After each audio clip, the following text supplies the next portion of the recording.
Graham Jennings is a local lad who played 55 times for his country and is still one of the superstars of the National League. David Lowe is another who has played for his country and is also from Newcastle. These two players, along with Robert Wheatley, himself a 9-time Socceroo, are passing on their respective skills to students right throughout the Newcastle area, working on passing, beating an opponent and shooting for goal, and basing ball control is a major aim of the camps this week and hopefully for years to come. Well, let's just say that I'm the only development officer at this stage for the Amateur Association. We've got a long way to go, but this is probably a step in the right direction. I've been appointed for 4 months, and I think that if we keep scratching away at the surface, we'll eventually get it all done. With sport growing at a brisk rate, it is imperative that organisations start at the grassroots, especially in the schools. I only think you have to look at the reaction from this particular school today. We've got kids lined up in boots, their right gear, they are bending over backwards to have us here. We've put on a good session and I think they're happy for it and it's rewarding for them. And it is encouraging to see the young girls take part as well. Without drawing any comparisons, it's the game they can play quite easily, quite safely, and I think they can just get as much enjoyment as the boys. It's a market that we're trying to target and we're quite happy to have the girls along.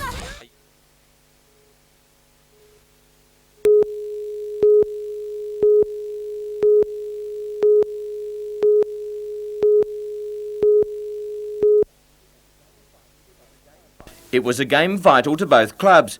After 8 wins on the trot and in front of a near-record home crowd, the night started favourite. But as so often happens, those who are tipped to win come up short, and the Panthers bounded to a 14-point victory. Tonight, the Knights are still licking their wounds. Tony Butterfield is receiving intensive physiotherapy from Lisa Tynan for an injured neck, but he was well down the list of the walking wounded. All the boys will be in here and they'll be getting it right for Friday night. I can see only Glenn Frendo being a real problem. I'd say Mark will back up. Paulie Marquette's elbow is a little bit of a problem, but and I'm all right, so. On one of the rare times this season, the Knights' pack was shadowed by the Penrith 6, with big games from Cartwright, Van der Voort and prop Paul Clark.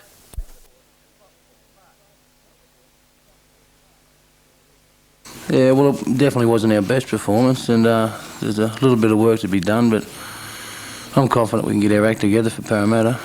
And in the true spirit of Knights of the Rectangular Table, Penrith is now forgotten and Parramatta is the next mission. Yeah, they're all important games from here on in, and that wasn't the best result for us for Manly, but we can just play our own competition and let things happen around us, but we've just got to beat Parramatta. But the task is a tough one for the Knights. Brisbane, Canberra and Penrith have all but qualified for the semi-finals with a reasonable run in their remaining matches. Balmain appear to have an easy passage, but now the interest starts. Newcastle are 1 point in front of Manly, who have by far the best run home. Cronulla and Parramatta have a slim chance, and North Sydney would need everything to fall their way to get into a playoff. However, the Knights won't be short of crowd support, whether it's home or away. Yesterday's crowd created its own brand of the Mexican wave. Maybe the 30,000 spectators were reliving the swaying of December the 28th while paying tribute to the workers and heroes of the earthquake rescue.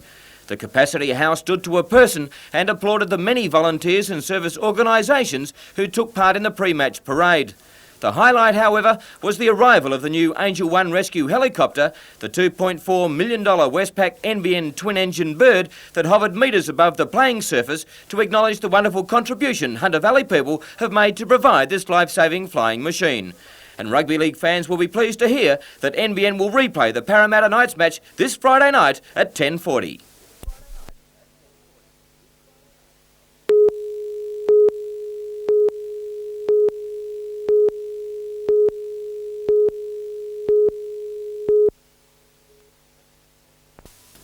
The Valley's coal mines are State Rail's biggest customers. The haulage of coal from mine to coast accounts for 90% of the railway's business in this region. After the Sydney-Newcastle line was electrified, a proposal was put forward to extend that service into the Valley to Muswellbrook. Rail Chief Ross Sayers in Newcastle today for the first SRA board meeting ever to be held outside Sydney made it clear that electrification would mean an increase in freight rates, a move he was not prepared to endorse. Based on the very careful analysis, we are not going to pay for electrification because it would be counterproductive and would not enable us to continue freight rate reductions to the coal industry. Private enterprise has been asked for expressions of interest in financing the line, but at the same time, State Rail is putting out tenders for 40 new diesel locos to service the route. The cost, $120 million. On the question of the Honeysuckle goods yard, the rail boss could not guarantee that the SRA would be off the site by Christmas, the original timetable set by the Department of State Development. Industry sources put State Rail's relocation costs at $2.5 million. Money Ross Sayers wants someone else to pay. Conceptually, we have no problem at all with vacating Honeysuckle. We wish to go, and we think it is delightful that that area will be redeveloped for the benefit of Newcastle. I think it will be a wonderful asset for the city. But there is a cost in vacating, and that is to be funded out of the project.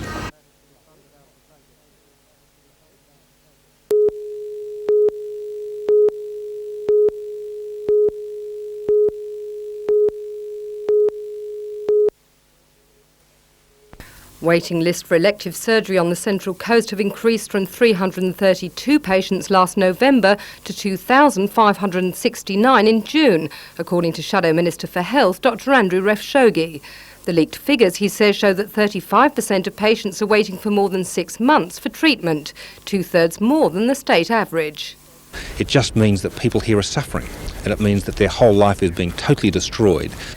People like 71-year-old Ron Ledbetter of Toukley, who has been waiting 2 years for a prostate operation, and 85-year-old Fred Frank from Budgewoi, who has waited 6 months for a cataract operation. He fears he could be dead before his appointment comes through. But according to the Minister for Health and the Central Coast Area Health Service Chief Executive, the opposition's figures are not correct and are the result of inadequate methods of recording. It's a local problem that we had in the way that we recorded our waiting lists and our booking lists. The figure of 332, as quoted by Dr Refshoghi in November, was those actual patients booked to come into hospital and actually had a booking date. We've always had high waiting lists, but previously they've all been held by the surgeons in their own rooms. We've now introduced a system whereby the hospital will maintain not only its booking list, but its complete waiting list. He says the figure of 2,569 was the possibly inaccurate phone-in number. More accurate is 1,931, a similar number to previous years, with 820 non-urgent cases waiting more than 6 months. The government says it is quite well aware that for many years health services have lagged behind the population growth. In a bid to reverse this trend, $67 million is to be spent over the next 5 years on upgrading Gosford and Wyong hospitals. $44.5 million here at Gosford, $22.5 million at Wyong.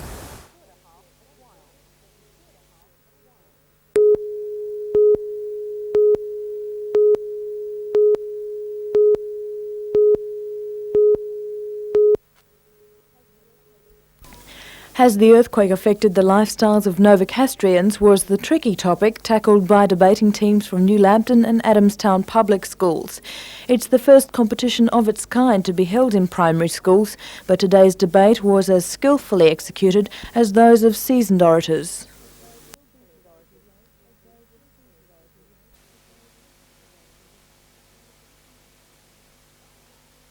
In summary, in our case, we have demonstrated that lifestyles were shaken on December the 28th. We must then conclude that the Newcastle earthquake has affected the lifestyles of Novocastrians. The Newcastle earthquake has not affected my lifestyle. Has it yours? It was a difficult decision for the judges, but after weighing up the various arguments, they announced the winning team.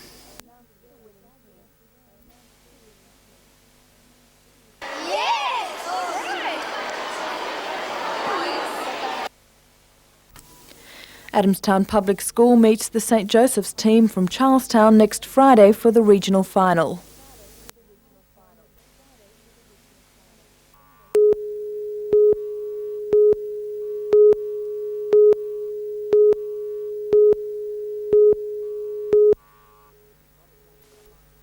It's not exactly a high-tech challenge, but the competition is a brain-teaser no less. The Australia-wide design competition is organised by the Institute of Engineers. All the students must do is design a mechanical device which doesn't use chemical or electrical power, which will carry a standard 6-pack of aluminium drink cans and contents over a 10-metre course.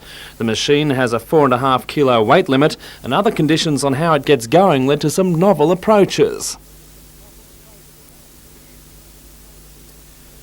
While not everyone succeeded, a winning team was eventually selected to represent the university at the national finals in Melbourne.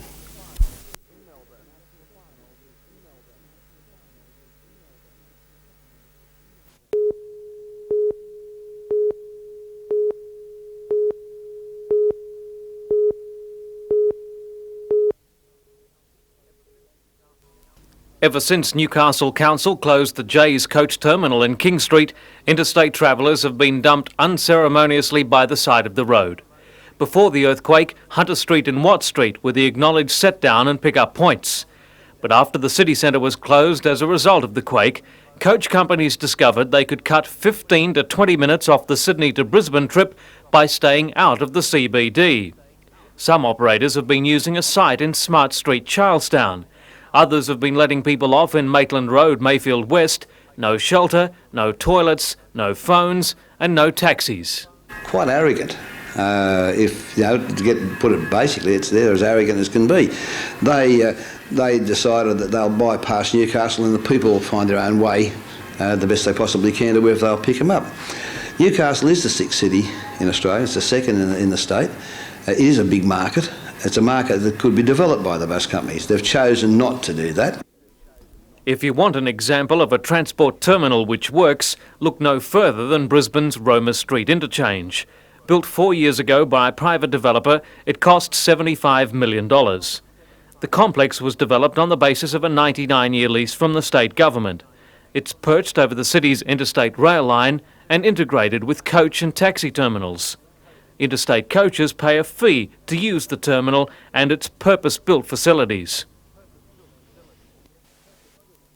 Yesterday, local shopping centre Marketown revealed plans to develop a modest coach stop in the CBD. It planned to spend $250,000 upgrading the old Aquajet office and adding an awning on Parry Street. In response, the developer wanted major coach operators like Deluxe and Greyhound Pioneer to sign a 5-year agreement to use the facility. But they backed off after lengthy consultation.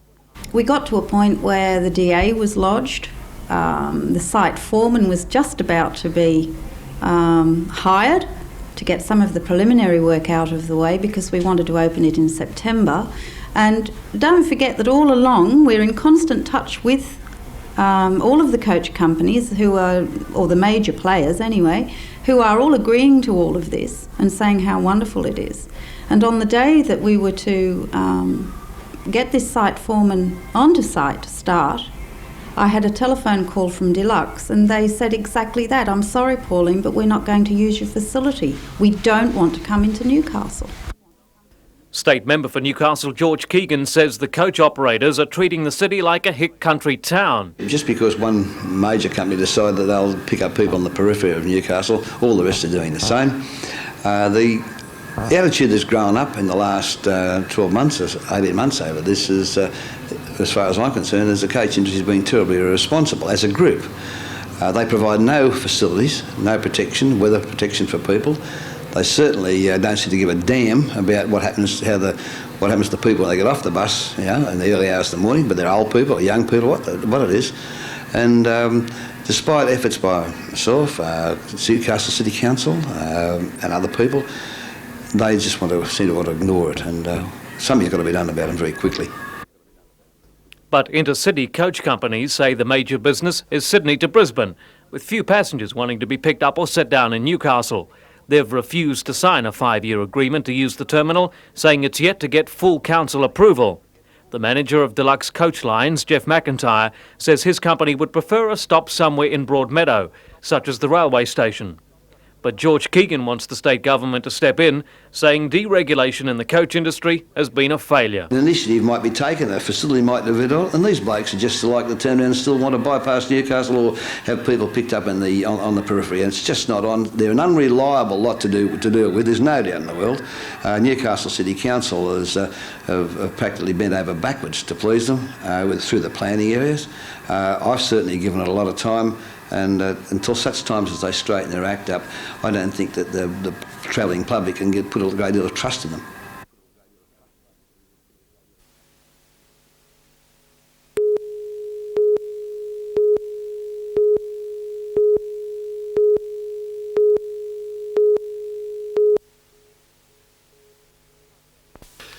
The Hunter Street duty-free shop was broken into at about 3:30 this morning. Thieves threw a steel plate through the laminated glass show window.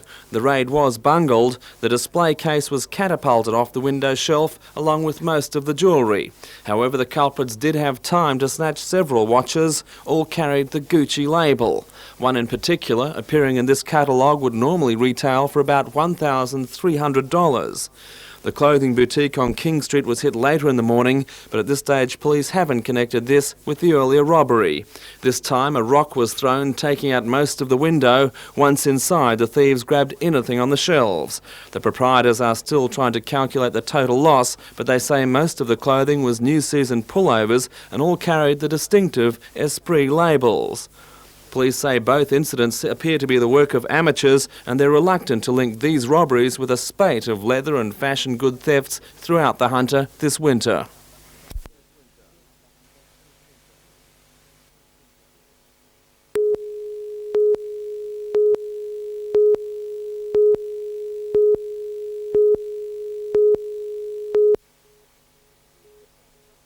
Since the quake rumbled through Newcastle last December, builders and property owners have been caught up in a rush to tackle repairs. But with costs and waiting periods both extensive, many are opting for shortcuts by skipping building permits. We believe there are hundreds of cases out there. What are the dangers of those sort of cases, John? Well, if the building laws are not complied with, we can't guarantee protection of life, property or welfare of the people, and that's what we want to do. And if there's no building permit comes in, there's no insurance scheme operating under the Building Services Corporation. This concern has launched the first of a series of blitzes, one starting today. In a region bounded by Mayfield, Katara South and the coast, 10 health and building surveyors have each been allocated a zone to patrol. They will inspect all building sites and request permits. If they can't be produced, a quick call to council headquarters will determine if the work is legal. For those found to be doing the wrong thing, the consequences could be grim. A report will be submitted, and we'll have to look at where we go from there. It could be legal proceedings perhaps in some cases, or it could be demolition of illegal work. Already the Blitz has taken its toll on one builder. He's about to be summoned after being found operating without a permit on a Cooks Hill home. He's now facing fines of up to $2,000 and the loss of his building licence. When council is satisfied it has adequately policed private dwellings, it will shift its focus to commercial buildings, concentrating on the Hamilton area.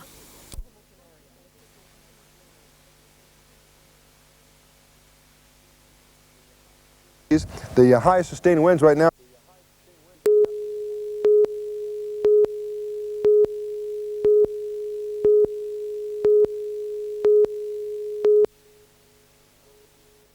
The opposition claims cutbacks in the Hunter Health Services have been worked out on a balance sheet without accounting for human concerns. There's been no consultation, no explanation, and services are being cut. It's just not good enough. At a meeting in Jesmond tonight, around 200 protesters agreed. Recent announcements of cutbacks at Royal Newcastle and Wallsend hospitals and the proposed sale of Dudley Old Men's Home has some health workers worried about the future. Dr Refshorgi says bed numbers in the area will be reduced from 1,420 to 1,220.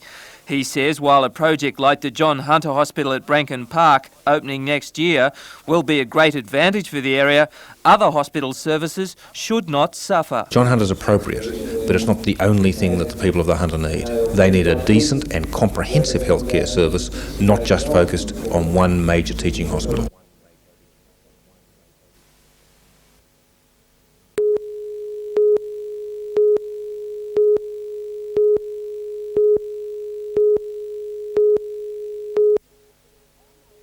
it is almost a matter of dueling press conferences this morning.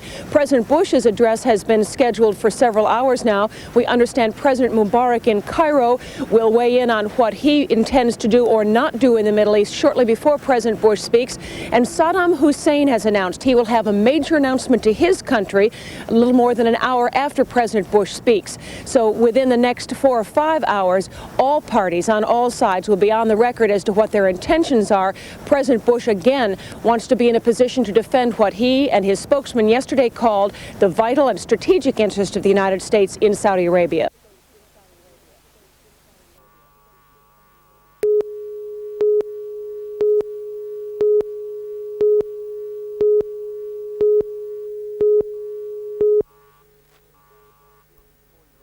"54-year-old John Priestley admits he's not your average farmer. For the last 25 years, he's fought a private battle promoting agriculture organic style. People used to call me a greenie or a rat bag or someone who was off the main course and had no chance of survival. John Priestley grows more than 4,000 citrus trees here on this 12-hectare lot at Paterson. Each year he produces about 1 million oranges, mandarins and grapefruits, all without herbicides, insecticides or petrochemical fertilisers. In the 1990s, organically grown crops have become the flavour of the month. A survey for the Rural Industries Research and Development Corporation quotes a rapid growth in sales in the Sydney, Newcastle and Wollongong markets. $9 million is expected to be spent on organic foods in these areas this year. The survey notes prices for the organically grown products is between 10 and 100% above regular food prices.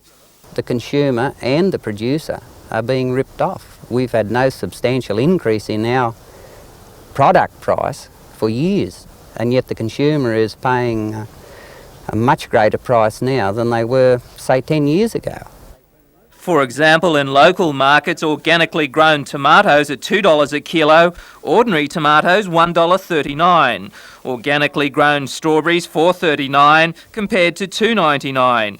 Organic broccoli $4.99 opposed to $2.99.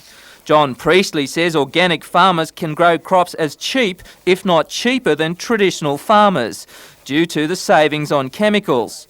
Market research, however, has shown some quality and supply problems, an element which could push prices up. Whatever the reasons, business is booming. It's estimated the 1,300 organic farmers in Australia will increase to near 8,000 by the turn of the century.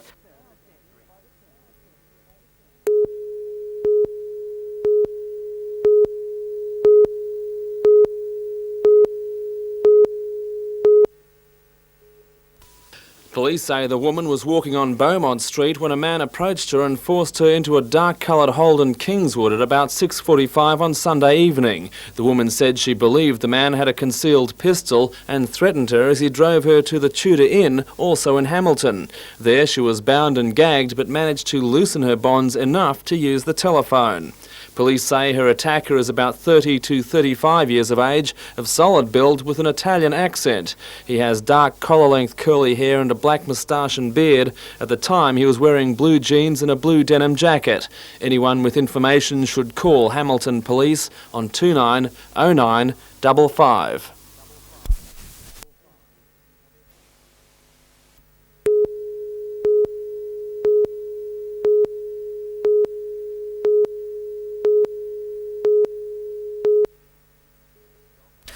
The opposition claims cutbacks to hunter services have been worked out on a balance sheet without accounting for human concerns.